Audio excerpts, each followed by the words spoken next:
This video is really off the cuff. I've got to say, Inside Out 2 was a movie I slept on for much too long. Upon writing this, I went to see it in theaters for the first time only a few days ago, but it left a pretty decent impact on me, and I want to talk about why that is. Before we continue on, an obvious spoiler warning. Ahead are spoilers for Inside Out 2, including some pretty pivotal moments in the film. So if you haven't seen the film yet, maybe go watch it and come back. I'll still be here. Also, quick reminder that this is all based on my own thoughts and experiences, not any kind of professional opinions. Good? Alright. So in the first Inside Out film, we are introduced to Riley, a girl who has just moved to a new town with her parents. We are also introduced to Riley's emotions, and the concept that we all have little characters in our heads that act on behalf of basic emotions like joy, anger, sadness, fear, and disgust. In the sequel, these emotions are added to, with embarrassment, ennui, envy, and the one that had the biggest impact for me in particular, anxiety. Here's a quick rundown of Inside Out 2, so we're all on the same page. Riley and her best friends get invited to go out to a 3-day hockey camp. That night, in Riley's mind, joy and the other four emotions find that the puberty alarm is going off. You know, that little thing from the very end of the last movie that they're like, what is this? Oh, we don't need to worry about that, it's fine. Yeah, we're worrying about that now. So that alarm is going off, and they discover that the control center of Riley's mind is getting overhauled, and new emotions are on their way in. Puberty is officially here, with heightened and new emotions. On the way to the hockey camp, Riley's friends, Grace and Bree, tell her that they're going to be attending a different high school. This has Riley's emotions going all over the place as she tries to process this. When arriving at the camp, she immediately makes a new friend in a player Riley looks up to, Val. Val Ortiz made the high school hockey team as a freshman, something that apparently nobody else really has done. This friendship starts Riley, and internally anxiety, on a slippery slope to try to become friends with Val and do well enough in Coach Robert's eyes to earn a spot on the hockey team, in the process distancing herself from her old friends Bree and Grace. Internally, Riley's personality has developed, and we are introduced to belief systems, ideas that are held so deeply they become part of an individual. There are key points from belief systems that amalgamate as one sense of self. Within the film, different emotions are seen taking memories and integrating them into Riley's character. We see Riley's sense of self be shaken pretty good during the course of the film, and it's a source of conflict for the emotions. What ideas are best for Riley to hold so deep and close as to become part of her sense of self?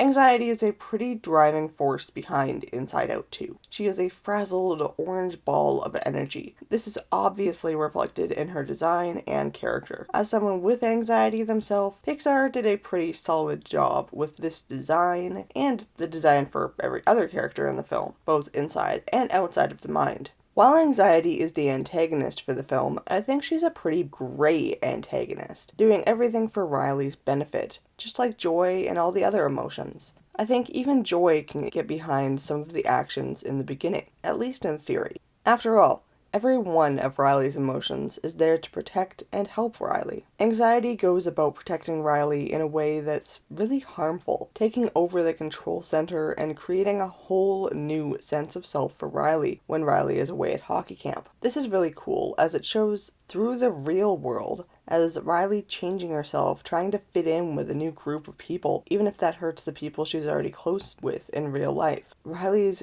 kind, caring, good sense of self is changed by anxiety, who fuels Riley's attempts to fit in almost entirely. This personality change isn't fueled by being a good person, like she previously was, but by a fear of not being good enough. Anxiety is frantic in imagining all the worst-case scenarios in attempts to help Riley navigate situations throughout the film. She's also really intense and running full speed ahead with ideas, concepts, and beliefs that aren't necessarily good for Riley and aren't necessarily well thought through. This is where I really started to go, oh my gosh, the filmmakers get it. Which, of course, they're Pixar. I kind of expected this, but having gone into this movie pretty blindly, other than basically watching 2 small trailers, I didn't know just how in-depth they'd go with this. I'd been introduced to these emotions, and that was about it. And seeing other emotions that I don't think were utilized to their full potential here, like envy and ennui, I'm glad to see how developed the character of anxiety is as the antagonist. Anxiety is what keeps Riley up at night, what makes her get up at the crack of dawn to go practice at hockey camp, and what fuels Riley's late night break-in to the coach's office to see what the coach's notes say about her. Anxiety is also what fuels the big emotional climax of the film in a way that made me feel seen. On the last day of camp, in order to get noticed and potentially get put on Coach Roberts' team, Riley's plan is to score 3 goals, no matter the cost. She's fueled by the need to be better and be good enough to get on Coach Roberts' radar and ultimately Coach Roberts' team. At first, this goes off without much of a hitch, other than being a bit of a puck hog. She scores 2 goals. Great! But on her way to score the third, she runs into someone and earns herself a penalty. And it's not just anyone she ran into, but one of her best friends, Grace. This is one of the friends that she has been ignoring in her attempts to be seen as cool and to get in with Val and the high schoolers. This disconnection between her previous identity as a good person and this new anxiety-fueled identity of maybe I'm not good enough makes Riley break down. As anxiety continues to man the control board, she's faster and faster, a flurry of activity. Anxiety's flurry of activity within Riley's mind is seen as Riley's focus narrows, her heart quickens, and an anxiety attack starts while she's in the penalty box. She's shocked that she injured her friend and afraid that this penalty will cause Coach Roberts to affirm her fears of not being good enough. We see Riley in the real world folding in on herself, hyperventilating. We also see anxiety inside Riley's mind, zipping around so fast, in a way that represents the flurry of anxious thoughts so well in the event of an anxiety attack. During this scene, Joy tries to put a hand on Anxiety's shoulder, but Anxiety isn't solidly there, instead zipping around the control console at an intense speed. I think that it's just such a good representation of what it feels like to have an anxiety attack, at least to me. It can sometimes feel like thoughts are going around so fast that there isn't so much whole thoughts, concepts, or ideas bouncing around. It's just panic, pure anxiety, pure internalized screaming with anxious thoughts zipping around faster than the speed of light. Sometimes in the moment all I can make out is anxiety and bad feelings due to anxiety. And that sucks. It can feel like I'm physically vibrating, unable to talk, notice what's going on around me, or get out of my own head or my own bubble of bad feelings. On the outside, sometimes all it takes is having someone there to check in and distract me from the flurry of thoughts. This is what happens when Grace and Bree come to the penalty box to check on Riley after seeing the state that Riley is in. Riley breaks down and apologizes for ignoring Bree and Grace throughout the course of the hockey camp, admitting to her want to fit in, especially after being told that Bree and Grace wouldn't be going to the same high school as her after the end of summer. Bree and Grace do forgive her, and internally we see that other emotions are able to calm Anxiety's frenzy and reassert Riley's original sense of self, her identity of being a good person.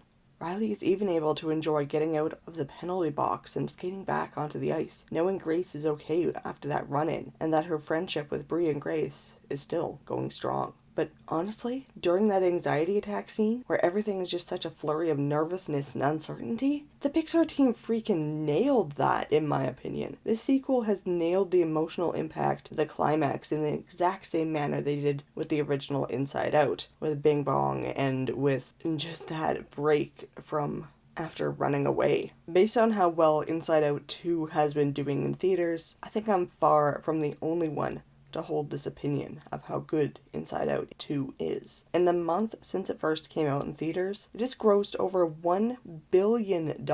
That's over 5 times the film's $200 million budget. With the original film, it could be a great jumping off point in a conversation about sadness or depression for kids, just through those original 5 emotions. Inside Out 2 has done a wonderful job at expanding the world of the original film. I think this sequel is going to be an amazing way for kids, heck, families in general, to talk about anxiety and all that this feeling brings with it, just in that same family-friendly sort of way that the original was. I really hope that Pixar continues making films with such great messages and ways to showcase the feelings that so many of us go through over the course of our lives. Because overall, I think Inside Out 2 is sitting right up there with the first Inside Out as a classic of Pixar's releases. If you have any other subjects about mental health or LGBTQIA+ topics you'd like to see covered, please do let me know down in the comments. As always, my resources will be down in the description. Thanks for watching the OCD Enby.